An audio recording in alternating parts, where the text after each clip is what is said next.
Hey, thanks everybody for joining us today. Live Music Nation podcast. I'm your host, Jake Gill. Today we're with Bryan Wright. He's with the Ragtime Festival. Bryan, thanks for joining us. Thank you for having me. I'm glad to be here. Bryan, give us a little background on you. Where did you grow up and talk a little bit about your career? Sure. I'm originally from South Central Virginia. I grew up fascinated by music as a result of getting a record player when I was about 2 years old. There wasn't much of a local music scene, but I got all the records I could get my hands on, listened to everything from country to R&B to classical to rock and roll. And I think eventually my taste settled on early style jazz and ragtime music. There was just something about that era that really spoke to me. So as I was taking classical piano lessons, I started sprinkling in some ragtime. And as I got a bit older, I learned about ragtime festivals, of which there are a handful around the United States.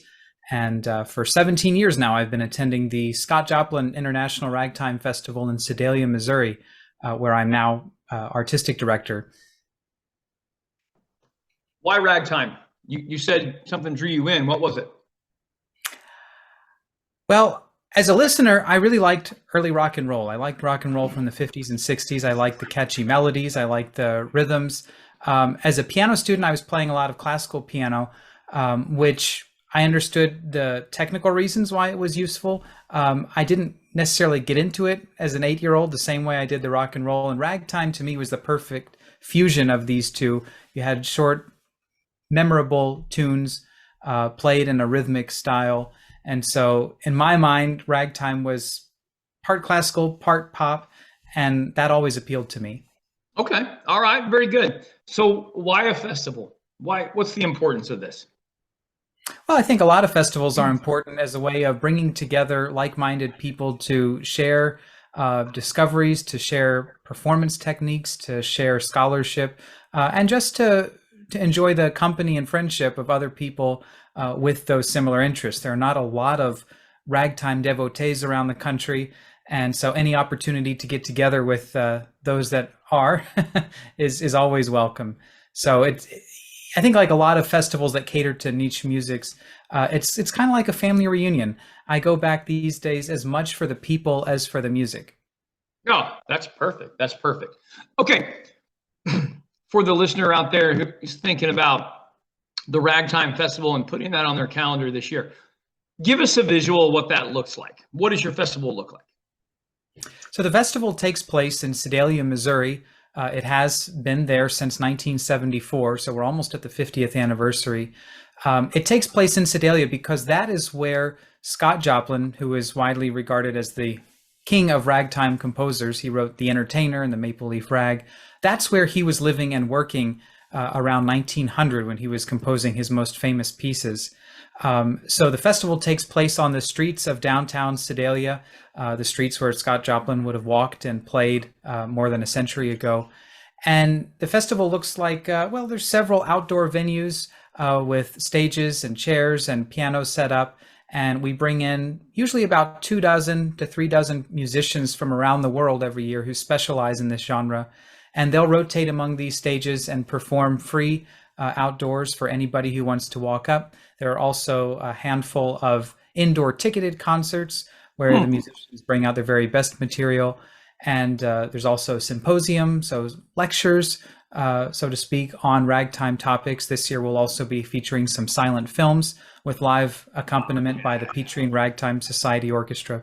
So there are plenty of events, musical, scholarly, catering to anybody with even the vaguest interest in American music from that era. That's fantastic. That's fantastic. Let's talk about food. Our listeners are always going to want to know what kind of food is available at your festival. Well, there are some wonderful Mexican restaurants in Sedalia and barbecue. I think they're probably best known for that. Some of those restaurants will bring and set up along the streets of downtown Sedalia. There's, I know, a corn dog stand that comes every year that is a big favorite among all the folks. Ice cream, plenty of food. You will not go hungry. All right. Very good. Bryan, I'm assuming you had to shut down for a couple of years during COVID, or maybe you did or you didn't. But what are some of the best benefits that you see a festival like this have on your community? Well, we did shut down for a couple of years because of COVID. I mean, we remained active in a virtual format, presenting occasional concerts online by some of the favorite performers from past year's festivals. So we were able to maintain contact with our base. I would say the benefit of the festival, I mean, first of all, it's just an indescribable experience to walk these historic streets that were bustling with life more than a century ago when Sedalia was at the crossroads of cattle drives coming up from Texas, railroads going east to west from St. Louis to Kansas City. Sedalia was right there in the middle of it. And so it had a bustling downtown, which is where Scott Joplin came to find work. So being in that historic context, being among friends, hearing the very best musicians that play this music in the world, it's just a one-of-a-kind experience. Let me ask you this. Have you ever thought, because putting on a festival is a tremendous amount of work, correct? It is. I mean, and if it wasn't personally rewarding for you at some level, you wouldn't keep doing it. That's just the honest truth. You have a passion for this and you enjoy this. But I want to share something with you just to encourage you just a little bit, Bryan, to keep what you're doing and keep doing what you're doing for live events. And this was a study that I found in, let me make sure I got my reference right. And this is from biomedcentral.com. This was a study done in 2018 in California. It showed that it compared two different groups of people that were in isolation and people that were very socially interactive. And it showed this. The high activity group with high social relationships showed a significantly lower prevalence of sleep disorders across the board, which later they could track into health conditions. And so I'm not saying you're a sleep disorder master here by what you're doing, but I do want to encourage you, and I want you to know that just because you're doing a festival that centers around ragtime, the ramifications of gathering people together and the importance of live events, it just can't be stated enough how important it is to our community and our world. And so, Bryan, I want to thank you for doing that, because I know it is a lot of work. And I just want to just kind of reaffirm there's more going on here than what you know. And so I'm grateful for people like you that are out there in their community doing live events, and it's important. So now, all that being said, take the seriousness out of this for a moment. I always ask these two questions. First question is, I'm in live entertainment, I'm in live music like you are. What is the greatest concert you've ever seen in your entire life? In terms of an entire concert, oh gosh. I've been very fortunate to go to many, many concerts. I think one of the most memorable for me was one by a visiting German orchestra, Max Raab and the Palast Orchestra. They perform sort of 20s and 30s style jazz and cabaret music. And he occasionally brings his full orchestra over to the United States. And as they were touring, they came through Pittsburgh. And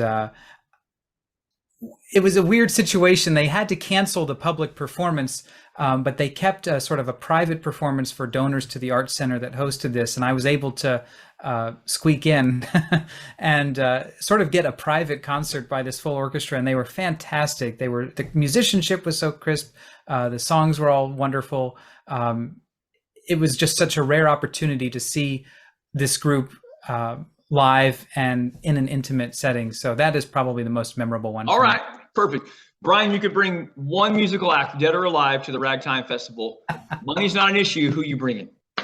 Well, it's got to be Scott Joplin. I mean, that's the most obvious answer. He was such an interesting figure, such a genius musically, composed more than 50 rags in his career. He wrote an opera. He wrote a piano concerto, now lost. He wrote songs, very, very active, but we don't know a whole lot about him. There are no published interviews with him, no writings really of his outside of his publications. So he remains personally a very enigmatic figure, and there's a lot of debate over how best to perform his music. So had I the opportunity, I would love to meet Scott Joplin and have him at this festival that bears his name. Perfect. Bryan, how do people find out more about the Ragtime Festival? Very easily. We have a website that is scottjoplin.org. Again, just Scott Joplin, all one word, .org. Thanks for being on with us today, Bryan. It's a pleasure to meet you. Well, thank you, Jake. I appreciate it. Good to see you.